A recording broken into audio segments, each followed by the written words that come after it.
Warren Buffett's 2013 letter in the middle of page 21 made a prediction that in the next decade you'll see lots of really bad news about pensions. Given recent events like COVID-19 and that 2023 is 2 years away, would Mr. Buffett like to comment or revise his 2013 prediction? In a very limited, a terrible way. COVID improves the pension position because the more, it's, you have less pensioners.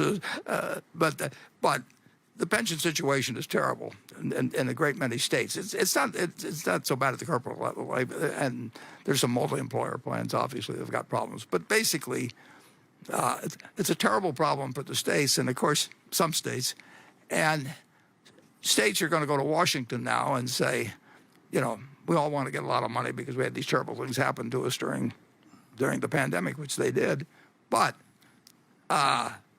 some of those states have enormous pension deficits, and they'll come again if they get a check once. It may turn out to be a federal obligation de facto or something than a state situation. It has not gotten better. It has not gotten better at all, and obviously, and to a certain extent, the pension managers get more and more desperate as interest rates go down. So they'll listen to almost anybody that promises them. They've always had that tendency anyway, but they'll listen to people that promise them that they're going to, one way or another, solve their problem for them, and that isn't going to work. So it's a big, big, big problem. And of course, the real problem is, let's just take a hypothetical state that has a huge pension deficit and maybe even has a cost of living factor in it, which is going to really be a killer.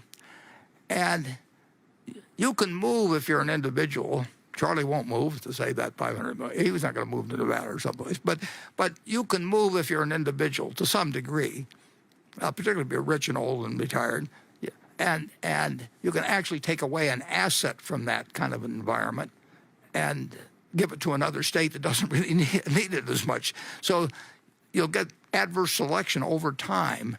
But if you're a company and you put a plant there, you can't move the plant in 5 or 10 or 20 years. So as the taxable base of individuals falls down,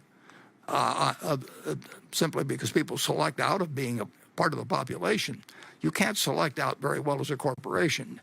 So you have to be very careful and think a long time before you go into some state with a huge pension deficit and a declining population, because you're going to be the last man left, and the pensions won't go away. And I don't think, anybody with a short-term outlook doesn't worry about that. Just get me to pass the next election, and I'm all right on that one. But we don't want to be. We're not going to stay a plant that's going to be around for 50 years in some place where the population gets halved and the richer part gets cut dramatically, even more dramatically, and we still got a valuable plant there, and we got to keep operating, and we're going to, one way or another, it's not going to be a good place to be.